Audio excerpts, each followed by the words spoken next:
casa.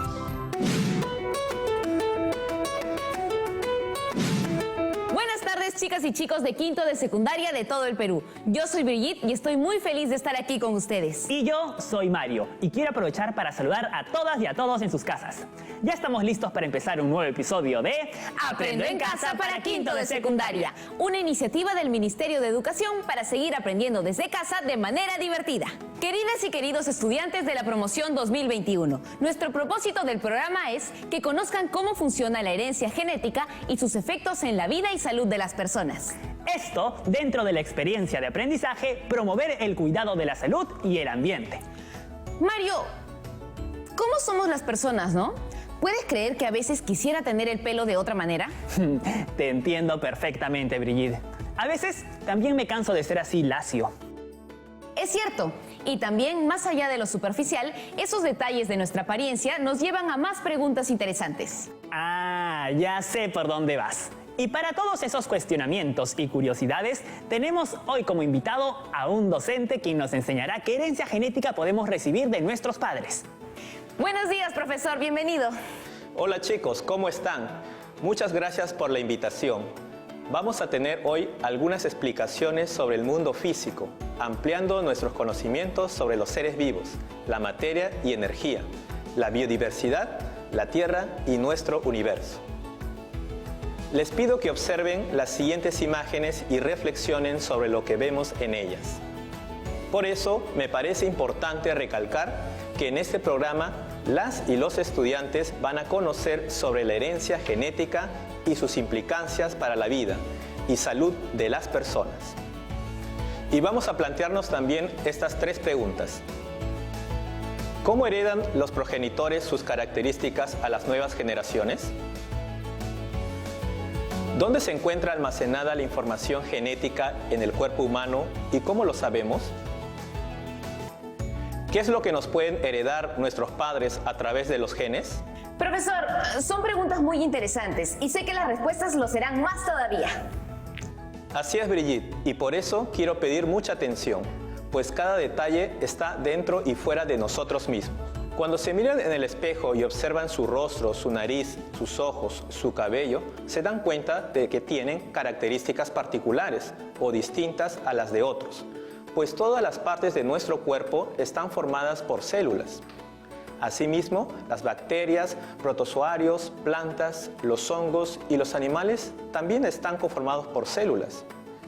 El estudio de la teoría celular se ha ido desarrollando de acuerdo al avance de la ciencia y tecnología.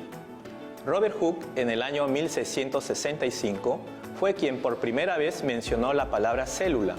Luego, a mediados del siglo XIX, los alemanes Theodor Schwann y Matthias Schleiden, junto con el austriaco Rudolf Virchow, establecieron los principios de la teoría celular que sostiene: 1.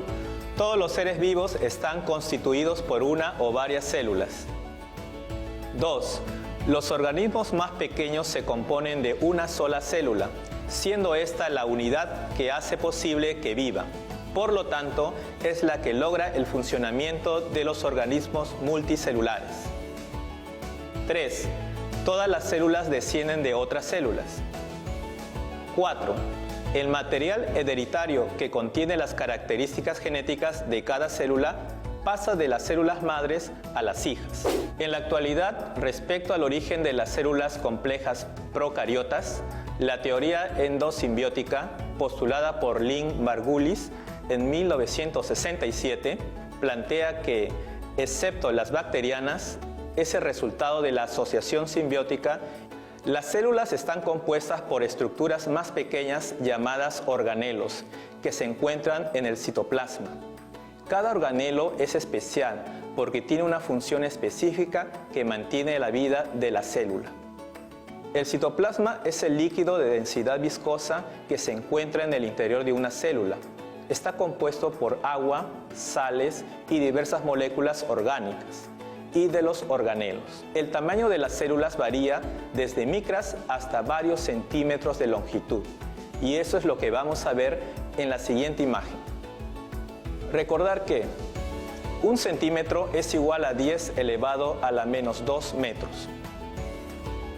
1 micrómetro es igual a 10 elevado a la menos 6 metros. Las bacterias, que son un tipo de células, miden entre 1 y 2 micrómetros, mientras que la mayoría de las células humanas miden entre 5 y 20 micrómetros. Los glóbulos rojos miden aproximadamente 7 micrómetros de diámetro. Los espermatozoides miden 53 micrómetros de longitud y los óvulos hasta 150 micrómetros.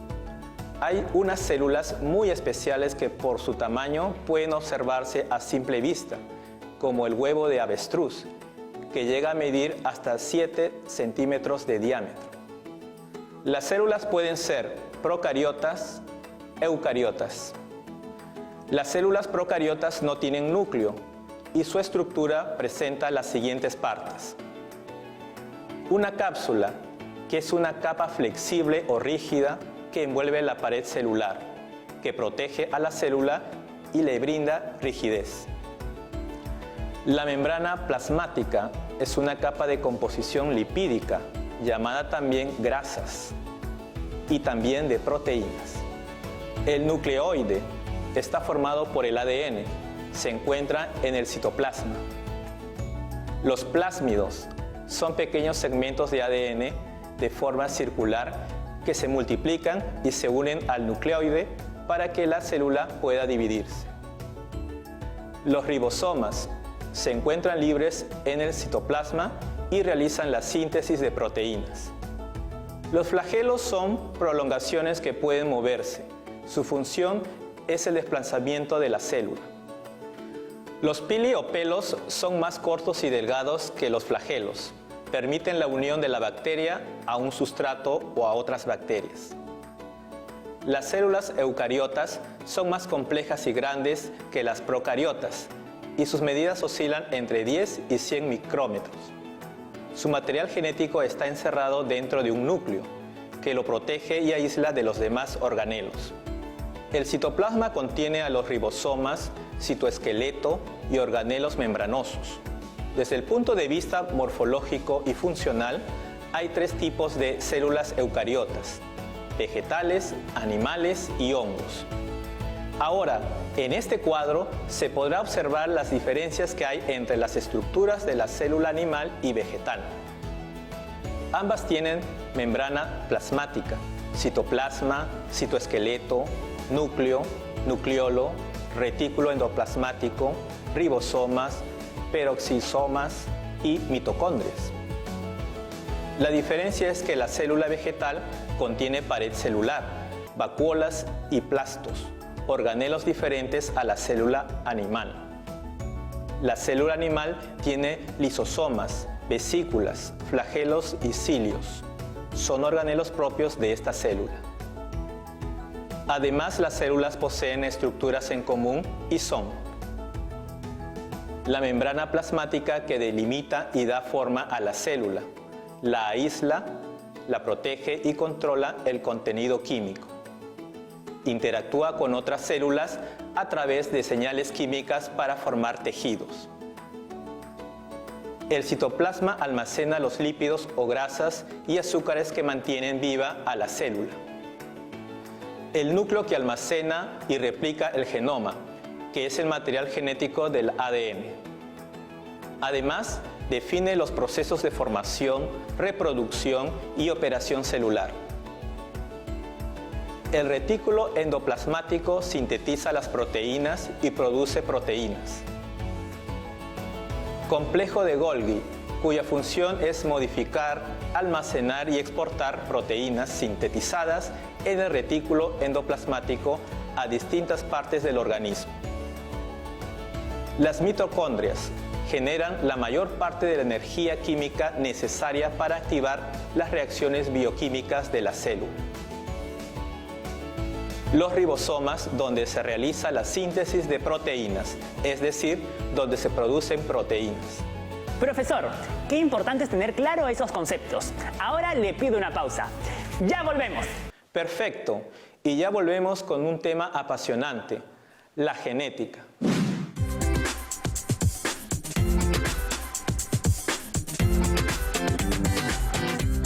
Ya estamos de regreso, chicas y chicos de la promoción 2021. El profesor continuará con un tema que nos encanta, ¿verdad, profesor? Por supuesto, Brigitte. Como se ha visto, las células procariotas y eucariotas contienen ADN, solo que las eucariotas lo tienen en su núcleo y las bacterias disperso en su citoplasma. El ADN es una molécula que contiene toda la información genética, lo que permite a cada célula mantener las características de la especie. Tiene la capacidad de replicarse, es decir, de hacer copias de sí mismo. De esta forma se transmite la información genética de una célula a otra. Por eso se puede ver en la naturaleza especies de animales y plantas con características y comportamientos parecidos, como también en el caso de los seres humanos. En esta imagen, por ejemplo, se observan perritos con características similares, como el color y la forma de las manchas del pelaje. La forma de su cuerpo, sus orejas y hasta su comportamiento serán parecidos. La genética estudia e interpreta todo lo relacionado con la herencia genética que se encuentra en el ADN de los seres vivos y cómo se transmite a sus descendientes. El ADN es la molécula que guarda la información genética de un organismo, la cual contiene los rasgos y caracteres de un individuo e incluso las enfermedades que es propenso a padecer. El ADN, en el caso de la célula animal y vegetal, se encuentra dentro del núcleo de una forma compacta, semejante a una serie de filamentos perfectamente organizados y ordenados, formando una especie de rollos, que a su vez se enrollan formando el cromosoma. Cada especie tiene un número específico de cromosomas. Por ejemplo, los perros tienen 78, el caballo 64 y los humanos 46. Los cromosomas tienen forma de bastoncillos más o menos alargados, cuya longitud oscila entre 1 y 5 micrómetros. En la imagen se observan las partes y las formas que tienen los cromosomas. Tienen 4 brazos llamados telómeros, unidos por el centrómero.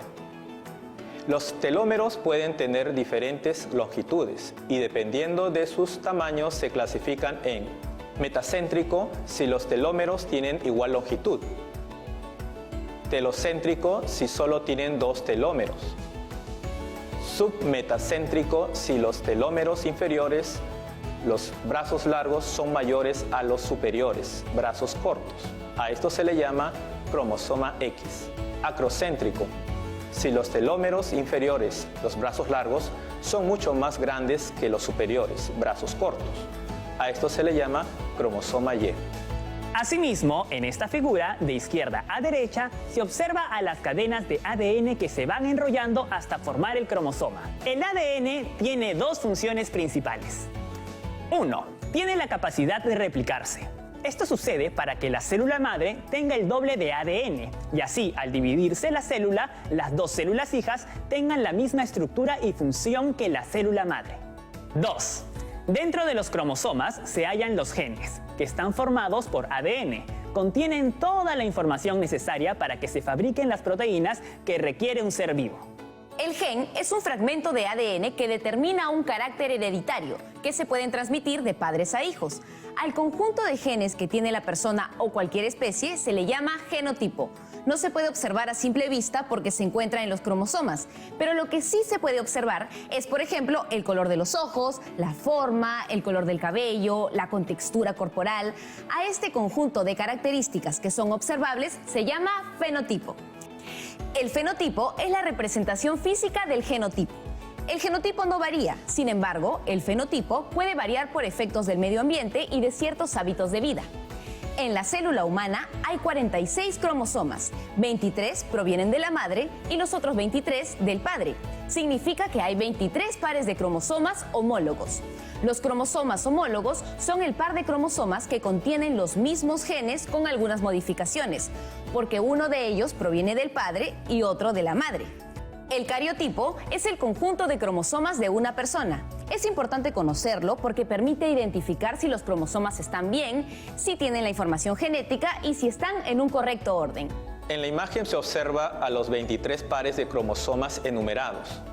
Los pares del 1 al 22 son llamados cromosomas somáticos o autosomas. y el par 23 son los cromosomas sexuales o heterocromosomas. La localización física del gen en el cromosoma es el locus. Los alelos son los genes ubicados en el mismo locus de cromosomas homólogos. El alelo dominante es la copia de un gen que siempre que se encuentre presente se expresará, dando lugar a un fenotipo. El alelo recesivo, para que se exprese, necesita que los cromosomas homólogos los tengan. En la siguiente imagen se va a representar los cromosomas homólogos y los alelos. 1. Se tiene un par de cromosomas homólogos. El de color celeste es el cromosoma del padre y el de color morado de la madre. 2. En el homólogo paterno hay un alelo A mayúscula y en el materno hay un alelo A minúscula. Como se ve, tienen igual localización. 3.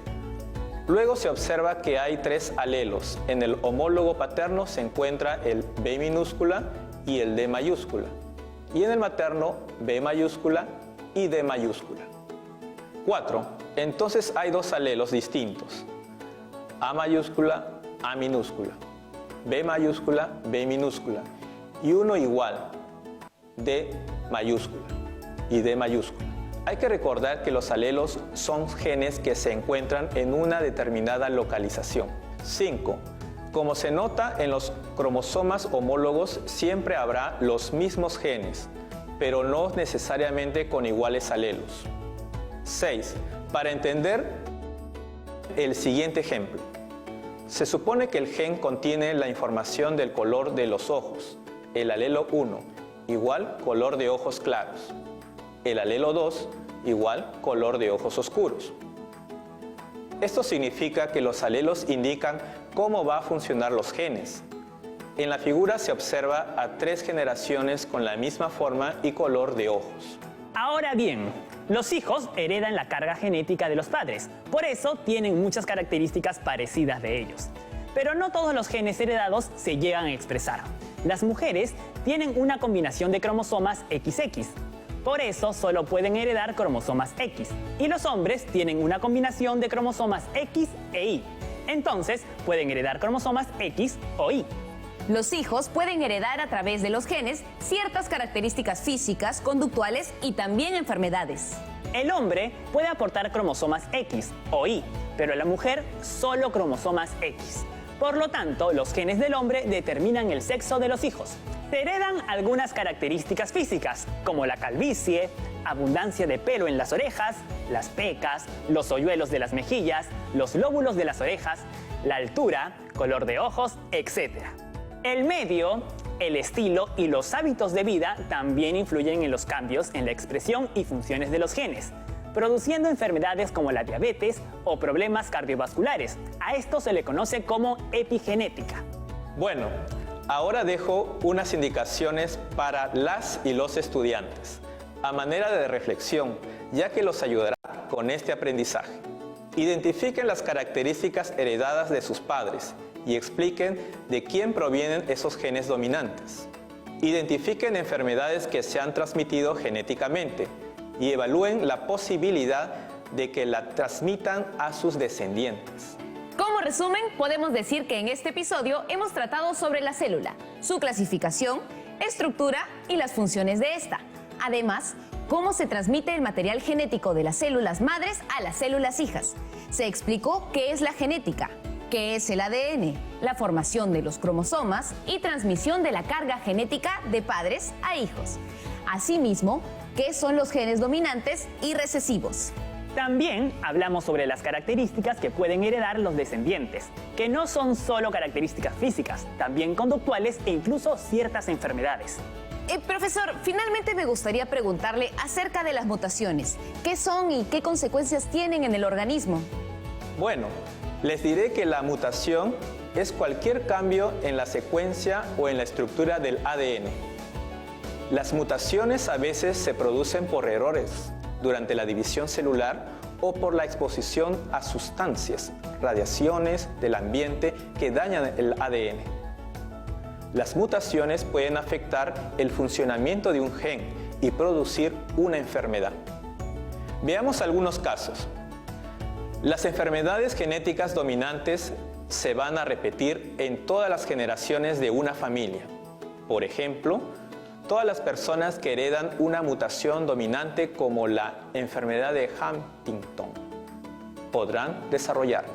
Se le conoce como un trastorno genético en el cual las neuronas en ciertas partes del cerebro se desgastan o se degeneran, trayendo como consecuencia movimientos sin coordinación. Se deterioran las funciones mentales, así como el autocontrol y la memoria. Cada persona afectada por una mutación, por lo general, es porque la adquirió de un progenitor, sea su padre o madre. Sin embargo, las mutaciones dominantes también pueden ocurrir en un individuo por primera vez, es decir, sin antecedentes familiares de dicha mutación, llamada también mutación espontánea. Las mutaciones espontáneas se producen en condiciones normales de crecimiento y del ambiente y ocurren por errores durante la replicación del ADN, lesiones o daños fortuitos en el ADN y por la movilización en el genoma de los elementos genéticos transponibles. Representan la base de la evolución. Las enfermedades causadas por genes mutados ubicados en el cromosoma X pueden transmitirse genéticamente de modo dominante o recesivo. Las mujeres solo tienen el cromosoma X, por lo tanto, la enfermedad la pueden transmitir a sus hijas e hijos. En el caso del hombre que tiene un solo cromosoma X, podrá transmitirlo a sus hijas. Si una mujer portadora tiene un hijo, ella puede transmitirle el cromosoma X con el gen normal o el cromosoma X con el gen alterado. Cada hijo, por tanto, tiene un 50% de probabilidad, uno de dos posibilidades, de heredar el gen mutado y padecer la enfermedad. Hay, por otro lado, un 50% de probabilidad, uno de dos posibilidades, de que el niño herede el gen normal. Si esto ocurre, él no estará afectado por la enfermedad. Si una mujer portadora tiene una hija, ella puede transmitirle el cromosoma X con el gen normal o el cromosoma X con el gen alterado. Cada hija, por tanto, tiene un 50% de probabilidad, uno de dos posibilidades, de heredar el gen mutado. Si esto ocurre, la hija puede ser portadora como su madre. Hay, por otro lado, un 50% de probabilidad, uno de dos posibilidades, de que la niña herede el gen normal. Si esto ocurre, ella no será portadora y no estará afectada por la enfermedad. Esta probabilidad es la misma para cada hija. Entonces, podemos entender que si un hombre tiene una enfermedad ligada al cromosoma X, va a transmitir siempre el gen mutado a sus hijas. Esto es debido a que el hombre solo tiene un cromosoma X, que es el que determina el sexo femenino cuando se hereda. Todas sus hijas, por tanto, van a ser portadoras, es decir, no van a desarrollar la enfermedad, pero tienen el riesgo de tener hijos afectados. Si un hombre que tiene una enfermedad ligada al cromosoma X tiene un hijo, este nunca va a heredar el gen mutado, localizado en el cromosoma X, debido a que los hombres siempre transmiten el cromosoma Y a sus hijos. Si transmitieran el cromosoma X, tendrían una hija. Profesor, muchísimas gracias por la clase de hoy. Ha sido ilustrativa y muy importante. Las gracias a ustedes. Cuídense mucho. Recuerden, lávense las manos, mantengan los ambientes bien ventilados y quédense en casa. Brigitte, el programa ya está culminando y hemos cumplido con el objetivo, me parece. Tal cual, Mario. Las y los estudiantes ahora saben que una célula es la unidad mínima de vida, capaz de realizar todas las funciones vitales y pueden ser procariota o eucariota. Y también hemos aprendido que el ADN es la molécula que guarda la información genética de un organismo, la cual contiene los rasgos y caracteres de un individuo e incluso las enfermedades que es propenso a padecer. Y no solo eso, Brigitte. Ahora también entendemos que el gen es un fragmento de ADN que determina un carácter hereditario que se puede transmitir de padres a hijos. O por ejemplo, sabemos que el conjunto de genes que tiene la persona o cualquier especie es el genotipo y no se puede ver a simple vista porque se encuentran en los cromosomas. Pero lo que sí se puede apreciar es el color de los ojos, la forma y color del cabello, la contextura corporal, y a este conjunto de características observables se le denomina fenotipo. Y por último, pero no por ello menos importante, aprendimos que los cambios o mutaciones en los genes pueden tener modificaciones que solo afectan a rasgos de escasa importancia, como el color del cabello. ¡Perfecto, Brigitte! Realmente ha sido un día fructífero para nuestro aprendizaje. Así que Promoción 2021, nos vemos y recuerden, no bajemos la guardia. Saludos, chicas y chicos. Hasta la próxima Promo 2021. Cuídense mucho y a estudiar siempre. ¡Chao!